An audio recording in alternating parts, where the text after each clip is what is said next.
Très bien, merci Monsieur le Président, cher Guy, de me céder la parole sur cet aspect d'une création portuaire militaire, ce qui va me permettre de livrer quelques éléments sur une recherche plus large portant sur la création et l'évolution des villes-arsenaux, et qui va faire écho à un certain nombre d'éléments que nous avons déjà pu apprécier depuis hier entre Le Havre, Fort-Royal aujourd'hui, Anvers dans une certaine mesure également, et puis Boyarville tout à l'heure.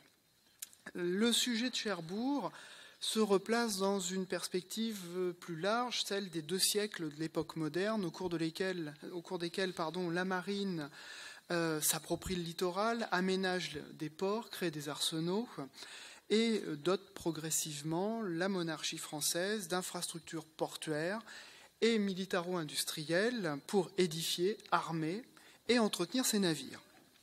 Alors, avec cette royalisation de l'outil naval, les aménagements des ports et les créations portuaires se font selon un programme qui obéit aux nécessités du moment, aux contraintes naturelles du littoral et de plus en plus, au fil de la période, aux démarches rationnelles qui préfigurent bien évidemment des méthodes modernes de l'administration. Cela aboutit à la création de Rochefort, Toulon, Brest, auquel s'ajoute un temps Dunkerque et Le Havre. Juste un rappel, toujours en introduction, les missions fondamentales de ces bases. Quelles sont les missions de ces bases navales et de ces arsenaux? L'arsenal, c'est un port militaire. C'est une base opérationnelle destinée à armer des navires de guerre en vue d'opérations navales parfois lointaines et durables. Donc, c'est un chantier naval susceptible d'assurer la construction et la réparation et l'entretien de ces navires. L'arsenal, c'est aussi un lieu industriel, un lieu où on rassemble des matières premières, des hommes, des savoir-faire, tous nécessaires à la construction des navires de guerre. C'est un lieu, c'est un port qui se distingue également des autres ports par la singularité de ses infrastructures, la concentration humaine que demandent ses activités et l'organisation du travail. Alors, au siècle des Lumières, la marine modernise ses installations, ses arsenaux. Brest, nous avons pu l'apercevoir à l'instant, se transforme, se déploie sous l'égide de Choquet de l'Indu. Toulon, Rochefort profitent aussi d'une montée en charge des activités pour se transformer. Et puis à cette époque, Lorient devient également port de la marine, une marine qui prend possession de l'arsenal de la Compagnie des Indes. Dans ce cadre hérité du grand siècle, eh bien, la Manche demeure le parent pauvre du dispositif naval français face à l'Angleterre. Le Havre a un temps les faveurs de Richelieu, de Colbert, et puis la marine finit par abandonner le Havre compte tenu de l'étroitesse de son bassin qui est inapte à accueillir une escadre. Dunkerque, là aussi, le port passe après son âge d'or et l'époque de Jean Bart, le port devient une base relais, un port d'approvisionnement qui redistribue les naval stores vers Brest et puis vers Rochefort à partir du traité d'Utrecht. En dépit de la faiblesse stratégique que constitue l'absence d'un port en Manche, rien n'est vraiment fait avant la fin du XVIIIe siècle. Et il y a pourtant de nombreux projets qui existent, et l'un d'eux va finalement l'emporter, c'est le projet autour de Cherbourg. Alors, comment s'est construite la décision? Quelles sont les potentialités du site? Qui sont les acteurs du dossier? Que veut-on faire aussi à Cherbourg? En d'autres termes, évoquer Cherbourg, c'est s'interroger sur les conditions de création d'un site portuaire militaire, et puis dans un second temps la création d'un port, et puis c'est également interroger les rapports qu'entretient l'État par rapport à l'environnement à la fin du XVIIIe siècle. Bon. C'est d'abord revenir peut-être sur le contexte général de cette création portuaire à Cherbourg. Le député Le Tourneur cible très bien la situation au moment de la Révolution devant l'Assemblée nationale au nom du comité de marine. Il dit, et je le cite, « L'avantage qu'il résulterait pour la marine française d'un établissement dans la Manche qui put offrir un refuge aux vaisseaux de l'État est une vérité profondément sentie de tous les temps. » Voilà le bilan que l'on fait. Il a parfaitement saisi, avec une très grande justesse, les enjeux de la création d'un port en Manche, même s'il est un peu excessif de faire remonter cette quête à la nuit des temps. Alors, si on revient un petit peu en arrière, nous l'avons évoqué déjà hier, le premier investissement de la monarchie, c'est bien évidemment la création du Havre de Grâce, François Ier, 1517. Je ne vais pas revenir sur des éléments qui ont déjà été évoqués hier. Ce qui est intéressant, alors on voit ici le fameux bassin du roi qui est bien trop petit, mais ce qui est intéressant avec cette première intervention, c'est que la création du Havre fixe pour plusieurs siècles le mode d'intervention de l'État sur un littoral où la main de l'homme est nécessaire pour obtenir un port en mesure d'accueillir des navires de guerre.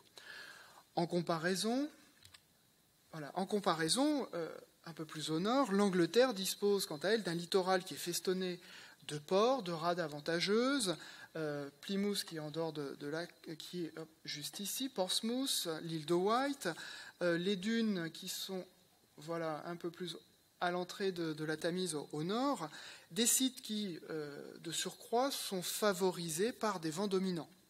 Rien de tel en France, où aucun havre ne présente à la fois un site en eau profonde, à l'abri des vents et à l'abri des courants qui sont susceptibles de drosser les navires à la côte. Alors, lorsque Colbert reprend le dossier, 3 sites sont mis en avant: Le Havre, la Hougue et le site de Cherbourg. J'ai également positionné Dunkerque, qui est en mer du Nord, mais qui intègre également cette problématique où on cherche à disposer d'un site autonome. La marine cherche vraiment à se détacher du commerce.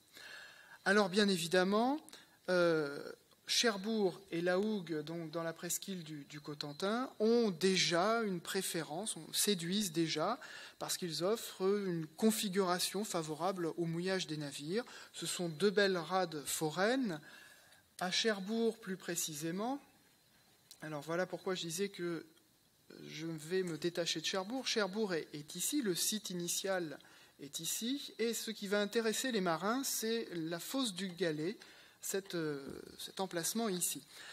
Cette fosse est tout à fait intéressante puisque la mer monte à 72 pieds de grande et pleine mer, et en basse eau, le nombre de pieds est de 36. Donc on voit qu'il reste quand même de l'eau par basse mer. Et le problème, ce sont les aménagements qui sont nécessaires pour assurer la complétude de ce site. On le voit représenté ici. Pour vraiment protéger cette fosse, il faudrait réaliser une chaussée de pierres perdues, 300 toises de long, 600 mètres, percée de mantelets. On voit encore déjà que le vocabulaire n'est pas tout à fait abouti. C'est impossible à l'époque, impossible au XVIIe siècle. Alors, cette impossibilité conduit vers Le Havre, et la marine fait dans un premier temps du Havre son port en Manche, en faisant du Havre une tête de pont qui dirige tout un complexe portuaire, un complexe satellite avec des rades à Honfleur, Dieppe, Fécamp. Et bien évidemment, la bataille de la Hougue montre toute l'impossibilité d'un tel schéma. Alors, le manque de moyens dans la première partie du XVIIIe siècle conduit à mettre en sommeil cette quête d'un port en Manche, à mettre en sommeil les différents projets d'un grand port militaire. La marine reprend le dossier en main avec les menaces d'expéditions anglaises contre le littoral normand au mi-temps du XVIIIe siècle. On revient à un port militaire capable de répondre à la double nécessité d'offrir un abri à une flotte de guerre et de protéger aussi un littoral frontière qui est dans le voisinage direct de l'Angleterre. On veut aussi protéger le royaume des injures de l'ennemi, comme on dit à l'époque. Un tel choix, bien évidemment, replace la focale sur Cherbourg, sur la Hougue, plus sur Cherbourg. Et ce qui est tout à fait intéressant de noter, c'est que les appréciations sur Cherbourg sont tout à fait élogieuses à ce moment du XVIIIe siècle. On met en avant une grande rade entre le cap de la Hougue et celui de Barfleur, vis-à-vis de Wight et de Portsmouth. On dit que la place, elle est regardée de tout temps comme la plus importante. À l'issue de la guerre de 7 ans, Cherbourg tient plus que jamais la corde pour être choisi comme le nouveau port militaire de la France. Il reste à tenir la distance, car la monarchie engage à ce moment-là un vrai processus destiné à déterminer de manière tout à fait rigoureuse quel est le meilleur emplacement possible dans la Manche. Alors, ça me conduit à mon deuxième point sur la jeunesse du choix. Lorsque s'ouvre la guerre suivante, la guerre d'indépendance américaine, aucune décision n'a été prise, même si je le disais, Cherbourg et la Hougue on recueille quand même un certain nombre de suffrages. Et à ce moment-là, à partir de 1776, s'ouvre une intense réflexion au sommet de l'État qui va se nourrir d'observations de terrain mêlées à des informations recueillies dans le passé. On va à la pêche dans les archives du secrétaire d'État de la Marine. Et, petite précision, à ce moment-là, la Marine n'est plus la seule à la manœuvre. 3 administrations sont partie prenante, la Marine, le génie militaire et les ponts et chaussées qui participent aussi au processus. Alors la première initiative revient toutefois à la Marine dans le cadre d'une enquête en 1776 qui est menée pour l'inspection des côtes dans le cadre de la révision du Neptune français, où on va minutieusement vérifier les côtes entre le Cap Finistère et puis Dunkerque, à la frontière du Royaume. Et cette enquête, qui a pour objet plutôt la révision des cartes, est une formidable occasion de renouveler la connaissance et de livrer de nouveaux éléments au dossier de création d'un port militaire en Manche. Alors, à Cherbourg, le champ d'investigation, d'un seul coup, va prendre une toute autre ampleur.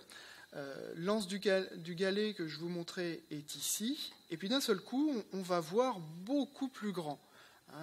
D'où cet espace nautique entre l'île Pelée, la pointe de Querqueville. Voilà, on change déjà d'ambition. Et le dossier qui est conservé aux Archives nationales constitue un témoignage précieux du travail de documentation, d'examen contradictoire qui s'opère à ce moment-là. Chaque mémoire du passé, chaque procès-verbal, chaque document, le mémoire de Baudouin de 1765, celui de Dutasté de 1693 sont ressortis et on passe toutes les informations au peigne fin.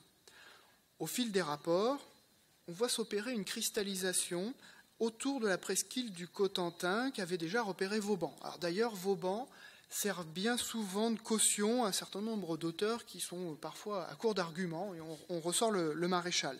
C'est peut-être une dimension immatérielle de la création portuaire. On s'appuie sur ce qu'avait écrit Vauban en lisant peut-être un peu trop vite, puisque son mémoire est davantage une vision terrienne qu'une vision maritime de cette affaire. Et la Marine mobilise dans ce cadre aussi des personnalités qui font figure d'experts du dossier. La Bretonnière, capitaine de vaisseau, qui mène l'expédition hydrographique en 1776 et qui est sans doute le plus fin connaisseur du littoral de la Manche à l'époque. Antoine Groignard, ingénieur constructeur de la Marine. Fourcroy, le directeur des fortifications depuis 1774. Alors, selon quelle logique raisonnent ces hommes? La liste des critères qui les guident n'est pas sans rappeler celle que Colbert avait déjà utilisée en 1665 pour définir son port et son arsenal idéal.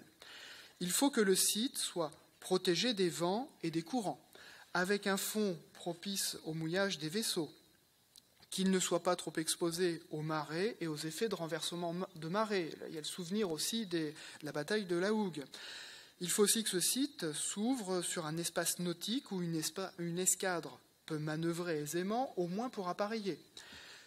Il faut que le site dispose d'un arrière-pays proposant eau douce, matières premières et main-d'œuvre. Bien évidemment, il faut aussi qu'il se trouve au centre de la Manche. Outre les profondeurs d'eau, l'espace nautique disponible est regardé avec beaucoup d'attention, comme le prouve par exemple ici le plan que j'ai utilisé. C'est un plan de mouillage établi par la Bretonnière.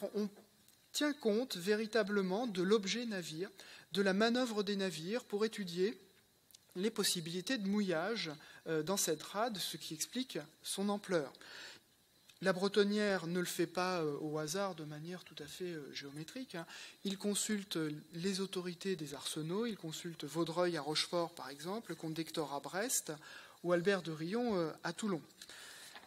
Et en 78, deux sites ressortent, c'est Cherbourg et La Hougue, toujours. On n'a pas réussi à les départager. La Bretonnière dresse un parallèle, le fameux parallèle entre Cherbourg et La Hougue, qui est un tableau comparatif des avantages et des désavantages des deux positions. On voit qu'il y a vraiment, je parlais d'une démarche rationnelle, il y a une méthodologie qui vise à examiner les différents arguments. Or, une lecture fine de ce document montre bien que la Bretonnière est déjà acquis à Cherbourg et qu'il a fait son choix. Par exemple, il n'insiste pas sur le principal inconvénient du site, qui est d'être ouvert à la moitié des vents de la boussole. Ici, toute la rade est ouverte au vent nord et nord-est. Il passe également très vite sur l'amplitude des marées et le marnage qui va avec. 11 pieds entre la haute et la basse mer, c'est 3 mètres, plus de 3 mètres 50. À titre de comparaison, à la Hougue, la différence, l'écart entre la haute mer et la basse mer n'est que de 7 pieds, 2 mètres 30. Bon, il passe aussi très vite là-dessus. Deux personnalités sont convoquées, c'est Fourcroy et Groignard, qui sont là pour instruire le dossier de Cherbourg. Et au final, ils ne prennent aucune décision. Ils sont très nuancés, ils parlent d'une rade, d'un port, de 2 ports secondaires, d'une rade et d'un port. Bon, bref, histoire de ne chagriner personne. J'en arrive donc à la faisabilité et à la réalisation. À partir de 1780, Cherbourg est choisi par défaut et on rentre dans une nouvelle phase du chantier, la phase d'évaluation de la faisabilité du projet et l'organisation de la maîtrise d'œuvre. De nouvelles questions émergent. Où placer la digue? Selon quel tracé?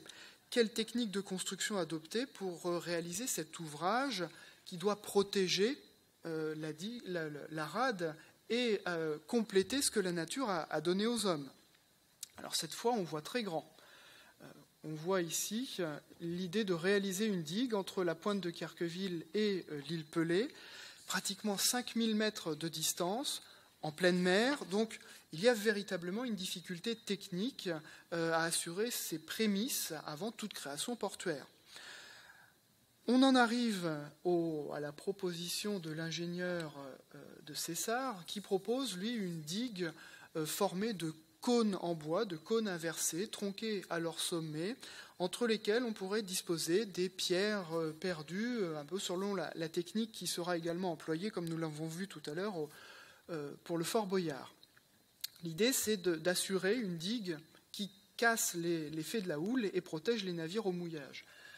Alors ici, ça a légèrement été modifié. Bon, ici, vous avez l'objet technique. Voilà le cône qui, à lui seul, traduit la singularité de l'ouvrage, mais traduit aussi l'enthousiasme des décideurs qui, grâce à la solution de l'ingénieur Cessart, se voient enfin en capacité de réaliser ce qui était une utopie jusque-là. On lance le chantier dans une grande improvisation. 3000 hommes s'installent sur le littoral. Je vous ai représenté l'emprise du chantier de la digue sur près de plusieurs kilomètres, à la fois en mer, sur terre. C'est une vaste improvisation. Et l'administration qui est chargée de ce début de création portuaire est complètement dépassée par l'ampleur de la tâche et dépassée par les événements auxquels elle a affaire. Juste un exemple, aucun personnel n'est prévu pour gérer les approvisionnements, gérer la main-d'œuvre. On puise dans les stocks des arsenaux le bois qui est nécessaire aux cônes. Une prise en compte intervient quand même en 1786, lorsque le roi vient pour la flottaison du cône numéro 9. Ça y est, de nouvelles logiques d'organisation ont été adoptées, celles qui prévalent dans les arsenaux, et puis surtout, on a pris conscience que une création portuaire présente un certain nombre de difficultés techniques qu'il va être difficile de surmonter. Voilà, il y a une prise de conscience vraiment, et on sent à partir de 1786-87 que la création portuaire va être une création de longue haleine. Alors pour terminer, quel est le bilan? Quel bilan peut-on tirer donc de cette affaire? Au cours des premières années de la Révolution, tous les témoignages s'accordent à dire que, au large de Cherbourg, la mer est beaucoup plus calme. Bon. C'est une modeste consolation pour un ouvrage qui s'apparente à cette époque à un gouffre financier et qui est surtout incapable de résister à l'impétuosité de la mer. Premier trait de conclusion, le bilan financier. 21 à 31 millions de livres ont été consacrés seulement à une digue inachevée, il faut le dire. Vous avez ici l'état de la réalisation de cette digue qui devait arriver jusqu'ici, dans l'idéal des premiers projets.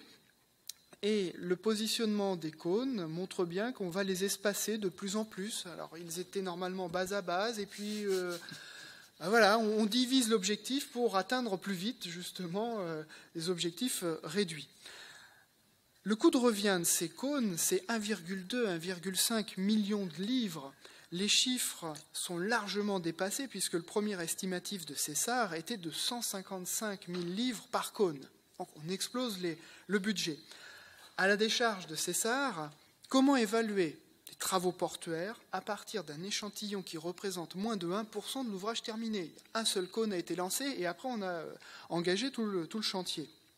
De surcroît, mené dans des conditions météo clémentes, par mer calme, sans une expérience solide des techniques de flottaison ou de coulage des cônes. Sur une telle base, il aurait fallu en tout 130 millions de livres pour achever la digue de César, impensable à la fin du XVIIIe siècle et impensable aussi de prolonger derrière et de faire un port.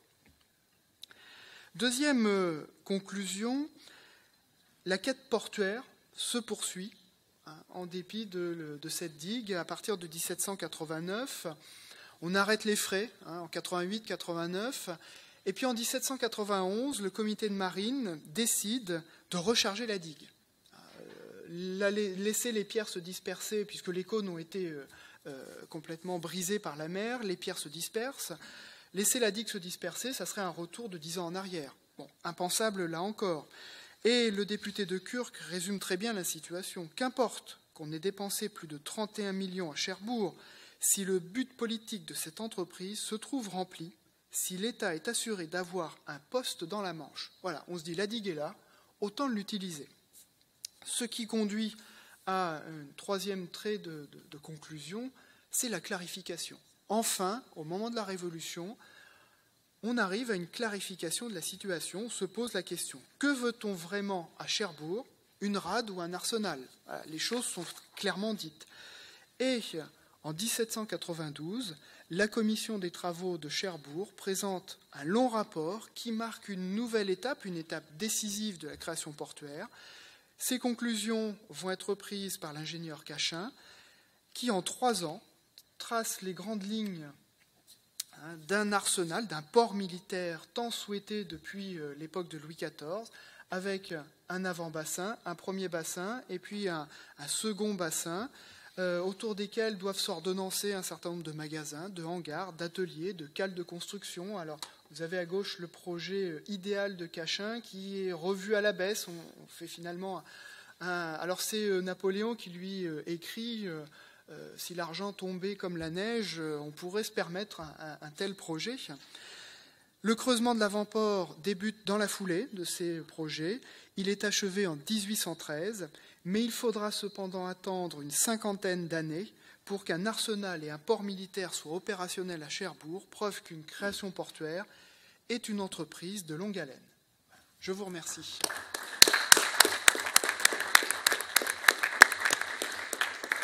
Bon.